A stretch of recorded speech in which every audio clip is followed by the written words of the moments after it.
इनके वक्फ बोर्ड में एक ही बात है, अगर इनका एमपी बनेगा मुसलमान बनेगा, एमएलए बनेगा मुसलमान बनेगा, एडवोकेट बनेगा मुसलमान बनेगा, एस ऑफिसर बनेगा मुसलमान बनेगा, स्कॉलर बनेगा मुसलमान बनेगा, और क्या कहते हैं जो ट्रस्ट फाउंडर होता है वो भी मुसलमान बनेगा, और जिसे मुतवल्ली कहते हैं जो अध्यक्ष होता है वो भी मुसलमान ही बनेगा। मुस्लिमों के लिए वक्फ बोर्ड क्यों? मुस्लिमों को सर पे क्यों चढ़ा रखा है? यही वोट बैंक क्यों है? राम मंदिर सरकार के पैसों से बना, राम मंदिर जनता के टैक्स के पैसों से बना नहीं, 10-10, 20-20 रुपए चंदा लिया गया था। मतलब आप एक बात बताओ, हमें क्या मजारे खाने को देती हैं, हमें क्या मस्जिद खाने को देती हैं, क्या हमें दरगाह खाने को देते हैं? हम अपना टैक्स क्यों दें? 90% मुसलमानों ने वोट दिया था जिन्ना को कि इस देश का बंटवारा कर दो, भारत माता को काट दिया इन गद्दारों ने। क्या किसी सरदार ने कब्जा किया? क्या किसी जैन ने कब्जा किया? क्या किसी हिंदू ने कब्जा किया? लेकिन वक्फ बोर्ड ने हिंदुओं की जमीन पे, हिंदुओं के गांव पे क्लेम किया। कोई हिंदू जमीन नहीं बेच सकता, मुसलमानों से परमिशन लेनी है। क्या शरिया लॉ लगा हुआ है या जजिया कर वसूला जा रहा है? आज हम लोग जाते हैं मंदिरों में 10 चढ़ा रहे हैं, 1 चढ़ा रहे हैं, 10,000 चढ़ा रहे हैं, लोग चढ़ाते हैं, ट्रस्ट करते हैं, उसका पैसा गवर्नमेंट टैक्स के रूप में ले लेती है। फिर वो खर्च कहाँ हो रहा है? वो खर्च हो कहाँ रहा है? इस चीज को हिंदुओं को सोचना चाहिए। वो उन पे खर्च हो रहा है जो गला काटे हमारे तैयार हो रहे हैं। मंदिरों का पैसा मदरसों में लग रहा है। 134 जगह दिल्ली के अंदर है इस टाइम जो वक्फ बोर्ड ने अपने कब्जे में पूरी ले ली है। मैडम वो 4 शादी कर सकते हैं मुसलमान, हिंदू 4 शादी नहीं कर सकता, जैन 4 शादी नहीं कर सकता, यहूदी, पारसी, ईसाई, बौद्ध 4 शादी नहीं कर सकता, लेकिन मुसलमान कर सकता है। सेकुलर देश में कैसे चल रहा है? और वो आबादी पे आबादी बढ़ाए जा रहे हैं। नमस्कार, मैं शालिनी झा और आप देख रहे हैं ओ न्यूज़ हिंदी। जिस तरीके से वक्फ बोर्ड जो है इन दिनों एक बार फिर से चर्चा में आ गई है। पहले कर्नाटक में ये खबरें आई थी कि वहाँ के जो ग्रामीण लोग हैं उनकी ज़मीन पर कब्जा वक्फ बोर्ड कर रही है। अब इसके बाद एक खबर आया है प्रयागराज से, जहाँ पर चंद्रशेखर आज़ाद जो पार्क है उस पर भी वक्फ बोर्ड जो है क्लेम कर रहा है। क्या कुछ कहना चाहेंगे? वक्फ बोर्ड एक के बाद एक क्लेम कर रहा है कि ये ज़मीन हमारी है ना। इस पर आखिर कार्रवाई कब होगी? ना सरकार इस पर कुछ कदम उठा रहा है, ना लोग इस पर खुलकर कुछ बोल पा रहे हैं। मैडम वक्फ बोर्ड अपने आप में एक लैंड जिहाद का एक माध्यम बन गया है। ये मुगलों की ज़मीनों को पहले हड़प गए, जबकि पाकिस्तान में हिंदुओं की सारी ज़मीन पाकिस्तान के लोगों की हो गई। लेकिन भारत में तुष्टीकरण की राजनीति के चलते जो मुगलों की ज़मीन थी वो सारी की सारी वक्फ बोर्ड को दे दी गई। वक्फ बोर्ड आज मंदिरों पे क्लेम कर रहा है 1500 साल पुराने तमिलनाडु में, लेकिन 1400 साल पुराना मजहब है ये। वक्फ बोर्ड तो अभी बना है कांग्रेस काल में। उसके अलावा जो उत्तर प्रदेश है, उत्तर प्रदेश सरकार ने इसकी जांच के आदेश दे दिए हैं। उन्होंने कहा है 1 महीने के अंदर अंदर इसकी जाँच रिपोर्ट आनी चाहिए, जिससे ये पता चले कि इन्होंने कहाँ कहाँ कब्जे किए हैं। मैडम इस देश में हिंदू है, मुस्लिम है, सिख है, ईसाई है, पारसी है, यहूदी है, बौद्ध है, सब प्रकार की जाति हैं। लेकिन मुस्लिमों के लिए वक्फ बोर्ड क्यों? मुस्लिम पर्सनल लॉ बोर्ड क्यों? और हलाल सर्टिफिकेशन क्यों? ये प्रश्न तो मैं पूछ रहा हूँ। सेकुलर कंट्री में, धर्मनिरपेक्ष देश में ये तुष्टीकरण क्यों चल रहा है? पाकिस्तान ले लिया, 90% मुसलमानों ने वोट दिया था जिन्ना को कि इस देश का बंटवारा कर दो, भारत माता को काट दिया इन गद्दारों ने। 90% मुसलमानों ने वोट दिया। पाकिस्तान ले लिया, बांग्लादेश ले लिया। मुस्लिम तुष्टीकरण के चलते कांग्रेस ने वक्फ बोर्ड बना दिया, हलाल सर्टिफिकेशन दे दिया और मुस्लिम पर्सनल लॉ बोर्ड दे दिया। सब खत्म करो। सबसे पहले 18% जो भारत की पॉपुलेशन है, टोटल पॉपुलेशन के 18% मुस्लिम हो चुके हैं। टोटल परसेंटेज का जो आबादी होती है 5% को अल्पसंख्यक माना जाता है, लेकिन ये 18% होने के बाद अल्पसंख्यक कैसे है ये मुझे पूछना है। सरकारें जैन पर्सनल लॉ बोर्ड क्यों नहीं बनाती? मोदी जवाब दो। ईसाई पर्सनल लॉ बोर्ड क्यों नहीं बनाते? सिख पर्सनल लॉ बोर्ड क्यों नहीं बनाते? मुस्लिमों को सर पे क्यों चढ़ा रखा है? यही वोट बैंक क्यों है? घुसपैठ ये करते हैं बांग्लादेशी, रोहिंग्या घुसपैठ करके खूब लूट रहे इस देश को। सारे तुष्टीकरण इनके नाम पे क्यों? क्या किसी सरदार ने कब्जा किया? क्या किसी जैन ने कब्जा किया? क्या किसी हिंदू ने कब्जा किया? लेकिन वक्फ बोर्ड ने हिंदुओं की ज़मीन पे, हिंदुओं के गांव पे क्लेम किया। कोई हिंदू ज़मीन नहीं बेच सकता, मुसलमानों से परमिशन लेनी है। क्या शरिया लॉ लगा हुआ है या जजिया कर वसूला जा रहा है? जवाब देना पड़ेगा मोदी सरकार आपको भी। हिंदुओं के मंदिरों से टैक्स लेती है मोदी सरकार, सारा का सारा माइनॉरिटी इंस्टीट्यूशन को दे देते हैं ये लोग, उस पर भी जवाब मांगा जाएगा। ये तुष्टीकरण बंद होना चाहिए, बंद होना चाहिए, तुरंत बंद होना चाहिए। लेकिन आखिर बंद कब होगा? क्योंकि वक्फ बोर्ड जो है एक के बाद एक जमीनों पर ये क्लेम कर रहा है कि ये जमीन भी हमारी है, ये जमीन। कर्नाटक में अभी आपने देखा वहाँ पे ग्रामीण लोगों ने क्या कुछ कहा। फिर विष्णु शंकर जैन जो हैं ज्ञानवापी के वकील, उन्होंने कहा कि जिस तरीके से एक एक्ट बनाया गया तो उस एक्ट को चेंज करना चाहिए। ऐसे में तमाम ऐसे मौलाना हैं, लोग हैं, इस पर कुछ क्यों नहीं कहते हैं? क्योंकि हर जमीन तो वक्फ बोर्ड की नहीं हो सकती ना। 1990-91 में नरसिम्हा राव ने एक एक्ट बनाया था। विष्णु शंकर जैन जी सुप्रीम कोर्ट के एडवोकेट है, मैं उनसे मिला भी हूँ, और हमने मिलके एक ट्विटर पे ट्रेंड चलाया है, तुरंत वक्फ बोर्ड को ख़त्म किया जाए, तुरंत वक्फ बोर्ड को हटाया जाए, क्योंकि इस देश में तुष्टीकरण बर्दाश्त नहीं किया जाएगा। बाबा साहेब भीमराव अंबेडकर के संविधान से ये देश चल रहा है, लेकिन संविधान की धारा 44 को मुसलमान मानने को तैयार नहीं है। धारा 44 में लिखा हुआ है समान नागरिक संहिता, सभी नागरिकों के लिए समान कानून व्यवस्था हो, न्याय व्यवस्था हो, लेकिन उनका शरिया लॉ चल रहा है। मैडम, वो 4 शादी कर सकते हैं मुसलमान, हिंदू 4 शादी नहीं कर सकता, जैन 4 शादी नहीं कर सकता, यहूदी, पारसी, ईसाई, बौद्ध 4 शादी नहीं कर सकता, लेकिन मुसलमान कर सकता है। सेकुलर देश में कैसे चल रहा है? और वो आबादी पे आबादी बढ़ाए जा रहे हैं। फिर उन्हीं की कम्युनिटी का एक संगठन पॉपुलर फ्रंट ऑफ इंडिया खुलेआम पटना में एक लेटर उनका रिलीज होता है, उसमें लिखा हुआ है 2047 तक इस देश को हम इस्लामिक राष्ट्र बना देंगे, पाकिस्तान या बांग्लादेश जैसा देश बना देंगे और हालात कर देंगे अफगानिस्तान जैसे। क्या आप देखना चाहते हैं आपके भविष्य ऐसा? आपके बच्चों का भविष्य ऐसा देखना चाहते हैं कि वहाँ पे दिन रात बम फटे, वहाँ पे सिर्फ एक इस्लाम का राज हो, जहाँ पे बुर्खा पहन के महिलाएं घूमे और उनको कोड़े मारे जाएं, 9-9 साल की बच्चियों को बेचा जाए और उनका विवाह कर दिया जाए? क्या आप बर्दाश्त करेंगे? हम ऐसा असंस्कारी गैर सनातनी समाज देखना नहीं चाहते। सनातनियों का देश है, हम बहुसंख्यक है, हम मांग करते हैं मोदी सरकार से इस सनातन राष्ट्र को बचाओ। कुछ आतंकी शक्तियां सत्ता का सहयोग लेकर तुष्टीकरण के तहत इस देश पे कब्जा कर रहे हैं। अमानतुल्लाह खान के केस में भी सामने आ चुका है, वक्फ बोर्ड की जमीन कब्जा की हुई पे वहाँ पे कमर्शियल एक्टिविटी हो रही है, दुकानें चल रही हैं। मैडम, ये बर्दाश्त नहीं किया जाएगा, बिल्कुल नहीं किया जाएगा। आपको क्या लगता है, जिस तरीके से हम भी आज ग्राउंड रिपोर्टिंग पे गए थे, हम मुस्लिम इलाके में गए जहाँ पर लोगों ने ये कहा कि वक्फ बोर्ड हो, अमानतुल्लाह खान का केस हो, इन सभी में विशेष धर्म यानी कि मुस्लिमों को टारगेट किया जाता है। तो क्या वाकई में मुस्लिमों को टारगेट किया जा रहा है? क्योंकि वक्फ बोर्ड में इनकी चलती है, उसके अंदर कोई कानून और दूसरा आता नहीं है। दूसरी तरफ ये हर बार ये कह के बजाते हैं कि हम इस देश में रह के हम पीड़ित हैं। तो क्या वाकई में मुस्लिम समुदाय पीड़ित है? देखो, कोई पीड़ित नहीं है, ये सब इनका ढोंग है। इनके जो धर्मगुरु बैठे ना, वो ढोंग एक प्रोपोगंडा चला रहे हैं। हमारे भाई ने एकदम तथ्य पे बता दिया, धाराएं बता दी, ये जो इन्होंने अब अल्पसंख्यकों पे बात करते हैं। देखो, वक्फ बोर्ड में आपको बताता हूँ, अभी बटला उसके अंदर एक भाई साहब हैं, मुस्लिम ही है वो, उनके एक कमरे में ना छोटा सा एक बोर्ड लगा दिया गया, ये वक्फ बोर्ड की जगह है, रजिस्ट्री मेरे माँ की नाम की, लेकिन चैलेंज उसने वक्फ बोर्ड को कर दिया। वक्फ बोर्ड ने चैलेंज कर दिया, ये तो जगह मेरी है। अब इसके लिए हमारे देश में कोई कोर्ट नहीं है।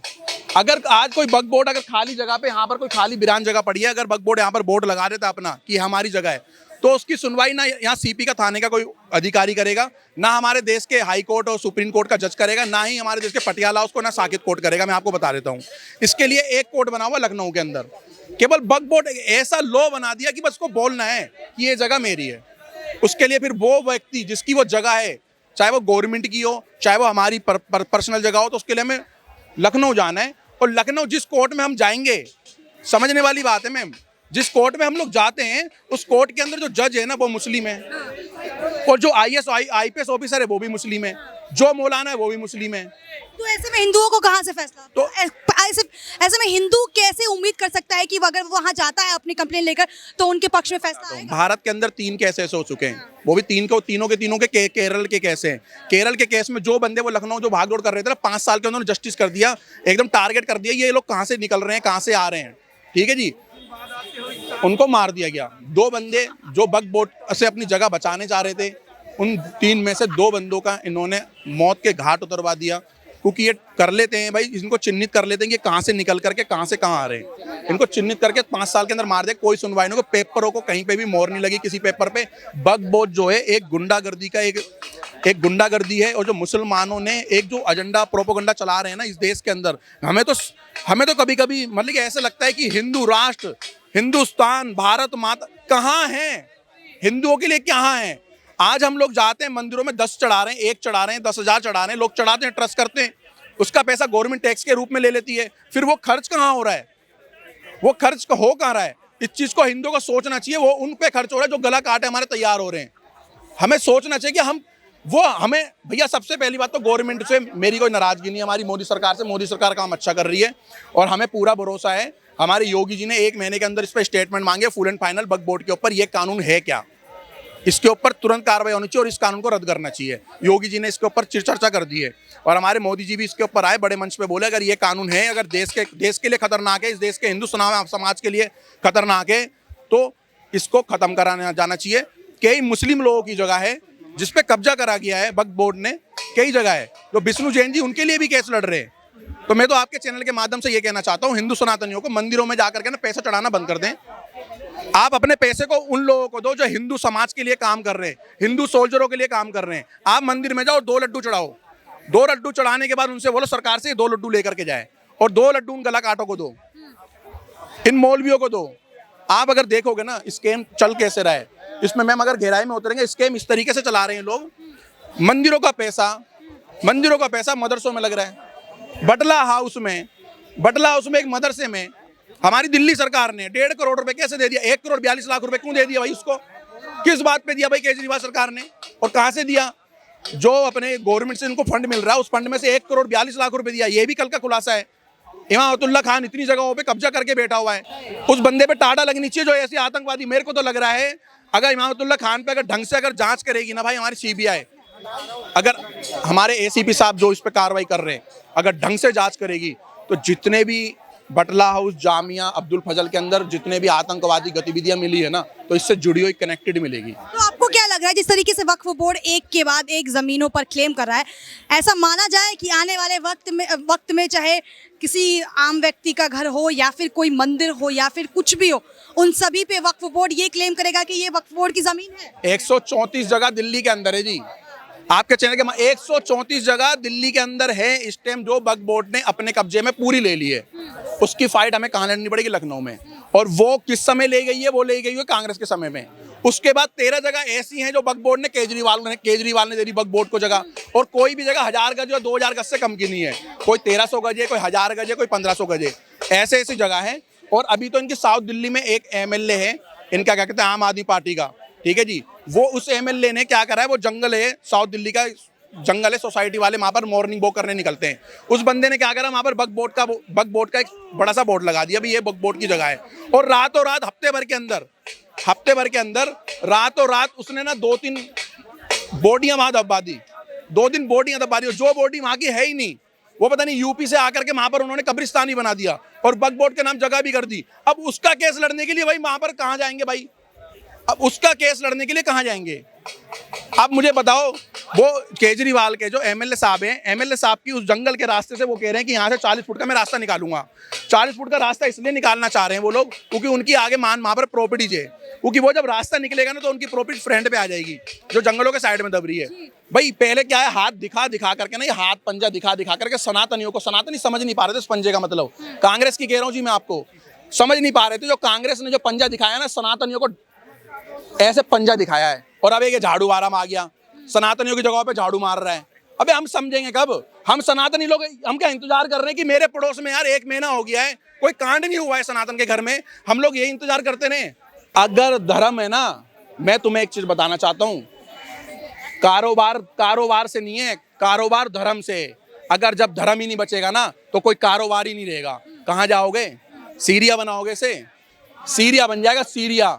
महायुद्ध होंगे यहाँ पर।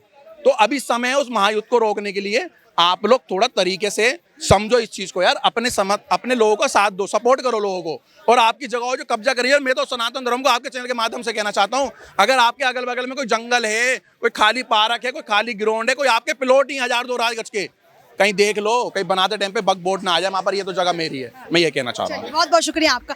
क्या लग रहा है, जिस तरीके से बार बार मुस्लिम समुदाय की तरफ से कहा जाता है कि हम पीड़ित हैं, हमें ही जो है वो सेंट्रल गवर्नमेंट जो है या भारतीय जनता पार्टी है वो टारगेट करती है, इस देश में मुस्लिम होना गुनाह है, और दूसरी तरफ वक्फ बोर्ड जो है बार बार हिंदू जो लोग हैं उनकी ज़मीनों पर क्लेम कर रहा है। तो ऐसे में माना जाए कि मुस्लिम वाकई में इतना सब होने के बावजूद भी पीड़ित है। आपके दो क्वेश्चन थे, मैं पहले क्वेश्चन का जवाब दे देता हूँ। आपने कहा कि मुस्लिमों को टारगेट किया जा रहा है, ये वही मुस्लिमों को इस देश में टारगेट किया जा रहा है जहाँ पे उमेश कोले की गर्दन कटती है, ये वही मुस्लिमों को टारगेट किया जा रहा है जहाँ कन्हैया लाल की गर्दन कटती है, ये वही मुस्लिमों को टारगेट किया जा रहा है जहाँ पे सरतन से जुदा के नारे लगते हैं, ये वही मुस्लिमों को टारगेट किया जा रहा है जब अंकिता के साथ लव जिहाद होता है, ये वही मुस्लिमों को टारगेट किया जा रहा है जो दो नाबालिग 15 साल की और 17 साल की बच्चियों को टारगेट किया जाता है, उन्हें मार दिया जाता है उनका रेप करके। अब आपका दूसरा वाला क्वेश्चन है वक्फ बोर्ड। आपको मैं बताना चाहूंगा जो 1995 के एक्ट से जो पहले वक्फ बोर्ड था वो काफी अच्छा था। उनका मतलब था शिया और सुन्नी। आप देखोगे शिया और सुन्नी में विवाद होते थे, लेकिन 1995 के एक्ट में इतना गंदा एक्ट निकला, संविधान का पालन ही नहीं हुआ। शेड्यूल 7 की लिस्ट 3 में साफ कहा है चैरिटेबल बनने चाहिए, ट्रस्ट बनने चाहिए, लेकिन आज क्या हो रहा है? संविधान का पालन ही नहीं हो रहा। अब दूसरा मेरा वो, इनके वक्फ बोर्ड में एक ही बात है, अगर इनका एमपी बनेगा मुसलमान बनेगा, एमएलए बनेगा मुसलमान बनेगा, एडवोकेट बनेगा मुसलमान बनेगा, आईएएस ऑफिसर बनेगा मुसलमान बनेगा, स्कॉलर बनेगा मुसलमान बनेगा, और क्या कहते हैं जो ट्रस्ट फाउंडर होता है वो भी मुसलमान बनेगा, और जिसे मुतवल्ली कहते हैं जो अध्यक्ष होता है वो भी मुसलमान ही बनेगा। ठीक है, मेरे को आपत्ति नहीं है, अच्छी बात है, मुसलमानों को रोजगार मिल रहा है। तीसरी बात, जो भी टैक्स लिया जाएगा, जो भी वक्फ बोर्ड का खर्चा होगा वह जनता के टैक्स के पैसों से लिया जाएगा। मतलब आप एक बात बताओ, हमें क्या मजारे खाने को देती हैं? हमें क्या मस्जिद खाने को देती हैं? क्या हमें दरगाह खाने को देते हैं? अरे खाने को तो कोई धर्म नहीं देता, लेकिन हम अपना टैक्स क्यों दें? आपने देखा होगा राम मंदिर बना, राम मंदिर सरकार के पैसों से बना, राम मंदिर जनता के टैक्स के पैसों से बना नहीं। 10-10, 20-20 रुपए चंदा लिया गया था, हमारी गली से भी चंदा कलेक्ट करने के लिए आए थे, चंदा लिया गया था। तो पहली बात है आर्टिकल 27 संविधान का आर्टिकल 27 का उल्लंघन है कि जो हमें नहीं दे रहा, जनता उसके पैसों को टैक्स क्यों भर रही है। चौथा क्वेश्चन मेरा यह है कि अगर मैं हिंदू हूं और अगर मेरी जमीन छीन ली जाती है तो मैं ना सिविल कोर्ट जा सकता, ना मैं हाई कोर्ट जा सकता, ना मैं सुप्रीम कोर्ट जा सकता। मैं कहां जा सकता हूं? ट्रिब्यूनल। एक जगह है और खाली ये यूपी में एक ही जगह है। मतलब अगर मैं गाजियाबाद में रहता हूं या दिल्ली में रहता हूं, अगर मेरी चीज छिन गई तो मैं क्या कहते हैं वहां जाऊंगा, लखनऊ। ठीक है, यही बात है। अब पांचवी बात, अब जैसे मान के चलो मेरी जमीन छिन गई, अब मैं जाऊंगा लखनऊ, तो वहां पे जो ट्राइब्यूनल है, ट्राइब्यूनल में सारी मेजोरिटी तो मुस्लिम की है, अगर मेरा घर छीन गया, अगर मेरी जमीन पर अतिक्रमण हो गया, तो क्या सामने वाला विशेष वर्ग क्या मेरी बात मानेगा कि क्या मेरी जमीन छीनी गई, क्या मेरी जमीन सही है, क्या मैं सही हूं? नहीं मानेगा। छठी बात, अब मैं संविधान की चीजें गिना रहा हूं, 6 बातें, अब मैं छठी बात बता रहा हूं। अगर ये माइनॉरिटी के लिए है तो ये ओबीसी के लिए क्यों नहीं है, या एससी के लिए क्यों नहीं है, या एसटी के लिए क्यों नहीं है, या जैन के लिए क्यों नहीं है, या बौद्ध के लिए क्यों नहीं है, या सिख के लिए क्यों नहीं है, ये खाली एक विशेष एक पर्टिकुलर वर्ग के लिए ही क्यों है? आप बताइए। संविधान का ये आर्टिकल 29 और आर्टिकल 30 का इसमें उल्लंघन होता है कि सभी रिलीजियस को बराबर का दर्जा ना देना। तो ये जो लोग कहते हैं, ये भी मैंने आपको हिस्ट्री बता देना, ये जो कांग्रेस पार्टी के लोग कहते हैं संविधान का अपमान किया जा रहा है, संविधान का उल्लंघन किया जा रहा है। अरे 1995 में तो संविधान का उल्लंघन तो इन्होंने ही करा था।